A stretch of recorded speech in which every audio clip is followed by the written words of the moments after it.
Everyone. सो आज का जो टॉपिक है हमारा that is the presentation of data. और बहुत इम्पोर्टेंट टॉपिक है और जहाँ पे हम सीखेंगे कि किस तरह से डेटा को आप टेबुलर फॉर्म में फ्रेम कर सकते हैं, उसे फॉर्मेट कर सकते हैं। इनफैक्ट हम इस चैप्टर में ये भी अंडरस्टैंड करेंगे कि टेबल का फॉर्मेट क्या होना चाहिए, उसके डिफरेंट डिफरेंट टेक्निकल टर्म्स क्या क्या टेबल के अंदर होती है।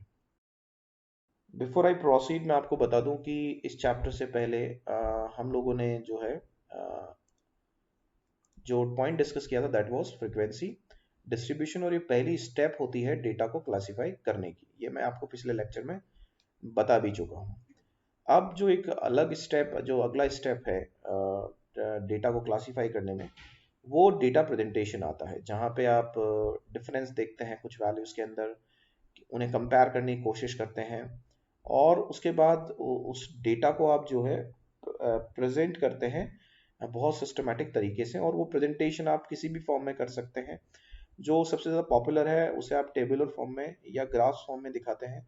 चार्ट्स भी आप यूज़ कर सकते हैं, और चार्ट्स की भी आप एक्सेल सीरीज में जाएंगे तो इतना एडवांस है एक्सेल कि आप जैसे ही किसी ग्राफ को फ्रेम करते हैं तो ऑटोमेटिकली आपको एडवाइस कर देता है कि आपको किस तरह का ग्राफ इस डेटा के लिए बनाना है।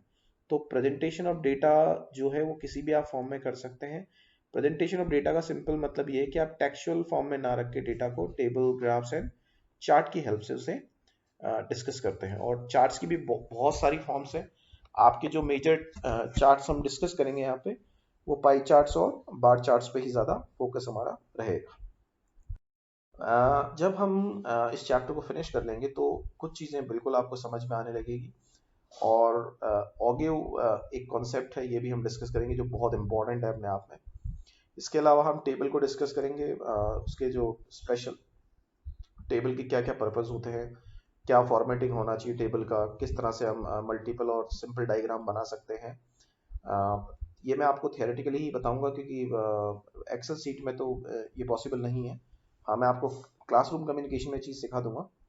और उसके बाद हम बात करेंगे कि किस तरह से कंस्ट्रक्ट कर सकते हैं आप बार चार्ट्स को, पाई चार्ट्स को, क्या प्रोसेस रहता है, टाइम सीरीज ग्राफ आप किस तरह से बना सकते हैं, histogram, frequency, polygon and the cumulative frequency curves होते हैं जिसे आप ओगे बोलते हैं, उन्हें क्या तरीका है उन्हें फ्रेम करने का। ये सब चीज़ें हम इस लेक्चर में डिस्कस करने वाले हैं। तो फर्स्ट ऑफ ऑल हम ये समझ लेते हैं कि ये टेबल क्या है। पहले तो मैं आपको ये बहुत बेसिक चीज़ है कि आप भी समझते हैं कि टेबल क्या है। मैं आपको बताऊं, आपकी जो टेबल ऑफ कंटेंट होती है, आप किसी भी बुक को जब देखते हैं तो आपने देखा होगा उसमें टेबल ऑफ कंटेंट होती है। और उस टेबल ऑफ कंटेंट में आपको विद इन अ सेकेंड ये पता लग जाता है कि कितने चैप्टर हैं, एंड जो चैप्टर, एक पर्टिकुलर चैप्टर हो कितने पेज नंबर पे, तो आप डायरेक्टली उसे एक्सेस कर सकते हैं। तो पहले हम इस चीज को ही समझ लेते हैं कि टेबल होती क्या है। Table is a systematic arrangement of related statistical data in a column and rows. Yes, किसी भी टेबल को जब आप देखेंगे तो ये वाली इस तरह से जब वो वर्टिकली जो वैल्यूज फ्रेम होती है किसी ब्लॉक में, उसे आप बोलते हैं कॉलम। और जो वैल्यूज इस तरह से, ये जो वैल्यूज आप देख रहे हैं, जब मैं इसे टेबल्स बना दूंगा या लाइंस ड्रॉ ब्लॉक्स बना दूंगा, तो इन वाली लाइंस को हम बोलते हैं रोज। आई होप आपको ये पॉइंट समझ में आ गया है। एक एग्जाम्पल भी दिया हुआ है, इसे हम आगे भी डिफाइन करेंगे। ठीक, देखिए हमने एक ये टेबल बनाया है। इससे पिछले वाले में आपने देखा होगा कि हमारे पास स्कैटर्ड डेटा था, हमको पता नहीं था कौन सा डेटा, कि साइंस में रिच बच्चे कितने हैं, हमने किसी क्लास में सर्वे किया और हमने सिर्फ लिख लिया उसे थ्योरेटिकल फॉर्म में। लेकिन जब हम उसे टेबुलर फॉर्म में देखिए रिप्रेजेंट कर रहे हैं, प्रेजेंट कर रहे हैं, तो वो बहुत सही तरीके से हम चीज़ों को एनालाइज कर पा रहे हैं। हम ये कह सकते हैं कि साइंस स्ट्रीम में 10 बच्चे रिच हैं, आर्ट्स में 20 हैं, कॉमर्स में 10 है, टोटल 40 है। मिडिल क्लास का जो परसेंटेज सबसे ज़्यादा आ रहा है वो साइंस और कॉमर्स में आ रहा है। पुअर तीनों सेक्शन में इक्वली डिस्ट्रीब्यूटेड है, और जो टोटल स्ट्रेंथ है वो हमारा 50-50 का हमने लिया है। तो जब आप इसे ऐड कर देंगे तो हमारा टोटल बच्चा 150 यहाँ पे आ गया है। हम ये भी बता सकते हैं कि जो स्ट्रेंथ है मैक्सिमम, वो मिडिल क्लास की है सोसाइटी के अंदर। उसके बाद जो सेक्शन आता है वो रिचर का है, और उसके बाद पुअर आते हैं। ऑल्दो यह हाइपोथेटिकल डेटा है, लेकिन फिर भी मैंने आपको यहाँ पे समझा दिया है। अब हम बात करते हैं कि क्या एक पर्पस हो सकता है एक टेबल का। तो देखिए, पर्पस जो टेबल का है वो सिंपली ये है कि आप सिंप्लीफाई कर रहे हैं प्रेजेंटेशन को। आपको टाइम नहीं लग रहा है, टाइम कंज्यूमिंग प्रोसेस नहीं है, बहुत इजीली आप डेटा को एनालाइज कर पा रहे हैं। वो सारी चीज़ें जो है आप टेबुलर फॉर्म में कर सकते हैं। अब ये डिफरेंट पार्ट्स ऑफ टेबल की बात हो रही है कि एक जो टेबल है उसके अंदर कौन कौन से पार्ट्स होते हैं, किस तरह से उन्हें यूज करते हैं। देखिए ये क्या चीजें हैं मैं आपको सारी बताऊंगा। ये टेबल का फॉर्मेट यहाँ पे दिया हुआ है। किसी भी टेबल में ध्यान रखिएगा, टेबल नंबर डालना बहुत इंपॉर्टेंट है जो हमने यहाँ मेंशन कर दिया है।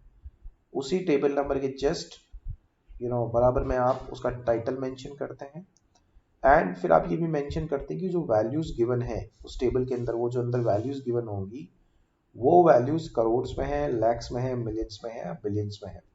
अदरवाइज उस डेटा का कोई सेंस नहीं रह जाता कि अगर मैं पॉपुलेशन की बात कर रहा हूँ तो मुझे मेंशन करना पड़ेगा कि मैंने इसको करोड़ में कैलकुलेट किया या मिलियंस या बिलियंस में कैलकुलेट किया है। तो वो एक बहुत इंपॉर्टेंट पार्ट है।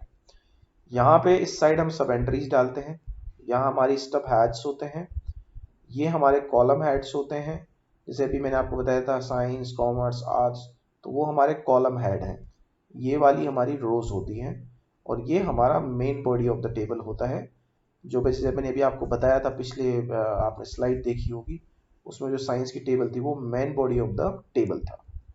यहाँ पे आपको एक फुटनोट डालना होता है कि ये डेटा जो है, आप कोई इंपॉर्टेंट कहना चाहते हैं कि ये डेटा आपने जो है, आप सोर्स ऑफ डेटा नहीं डाल रहे हैं, आप फुटनोट डाल रहे हैं कि आप ये कहना चाह रहे हैं कि ये डेटा सिर्फ 6 मंथ का है, ये एडिशनली आप इंफॉर्मेशन देना चाहते हैं। तो यहाँ टाइटल के अलावा जो एडिशनल इंफॉर्मेशन है उसे आप फुटनोट में मेंशन कर देते हैं। एंड सोर्सेज ऑफ डेटा में आपको मेंशन करना होता है कि जो डेटा आपने प्रेजेंट किया है इस टेबल के अंदर, इसका सोर्स क्या है। बिना सोर्स के किसी भी टेबल का कोई वैल्यू नहीं है, उसे कोई कंसीडर नहीं करेगा, उसकी कोई ऑथेंटिसिटी नहीं है। So please don't forget to mention the source of table. Table number मैं आपको बता चुका हूँ, टाइटल में आपको बता चुका हूँ कि टाइटल मेंशन करना होता है। एक बार आप इसे देख लीजिएगा कि इसके बाद हम अगली स्लाइड पे चलेंगे। यहाँ स्टब एंट्रीज आती हैं, यहाँ स्टब हेड्स आते हैं, ये कॉलम हेड है, ये सब कॉलम हेड है। ठीक है, अब देखिए अब हम बात कर रहे हैं हेड नोट कि हेड नोट क्या होता है। जब मैंने अभी आपको बताया, ये बिल्कुल जो मेन टाइटल होता है उसके नीचे होता है, और वो ये बताएगा, साइड में भी हो सकता है, वो ये बताएगा कि आपने जो वैल्यूज ली है करोड़ में ली है या लैक्स में ली है, क्लैरिफाई करेगा कि ये डेटा किस में है। उसके बिना उसका कोई सेंस नहीं रह जाता। अगला है स्टब। स्टब जो बेसिकली होता है उसमें दो चीजें होती है, एक तो स्टब हेड होता है, एक स्टब एंट्रीज होती है। ठीक है, जो स्टब होता है वो बेसिकली सब एंट्रीज को डिफाइन करता है। जैसे मैंने यहाँ पे एक ब्लॉग बनाया और मैंने लिखा ईयर, और अब यहाँ मेरी सब एंट्रीज आएंगी 2000, 2002, 2003, 2004, 2005। तो जो ये तो है मेरा स्टब है ऊपर वाला ईयर्स, और उसके नीचे जो मेरी वैल्यू आएगी वो सब स्टब्स हैं, यानी कि ईयर्स मैंने मेंशन कर दिए हैं। उसके बाद आता है आपका मेन बॉडी और फील्ड। इसके अंदर आप ये मेंशन करते हैं कि किसी कंट्री की पॉपुलेशन का परसेंटेज कितना है, डेथ रेट कितना है, बर्थ रेट कितना है, उस कंट्री का एक्सपोर्ट कितना है, कितना उस कंट्री के पास गोल्ड रिजर्व है। वो जितनी भी इंफॉर्मेशन आपको देनी होती है वो आप किस में मेंशन करते हैं, मेन बॉडी जो होती है किसी भी। फुटनोट का मैंने आपको बता दिया कि कोई भी एडिशनल इंफॉर्मेशन जो मिसिंग रह गई है टाइटल के अंदर वो आप फुटनोट में मेंशन कर सकते हैं। Source of data as I said कि वो आपको मेंशन करना कंपलसरी है, मैंडेटरी है, उसके बिना उसका कोई सेंस नहीं रह जाता।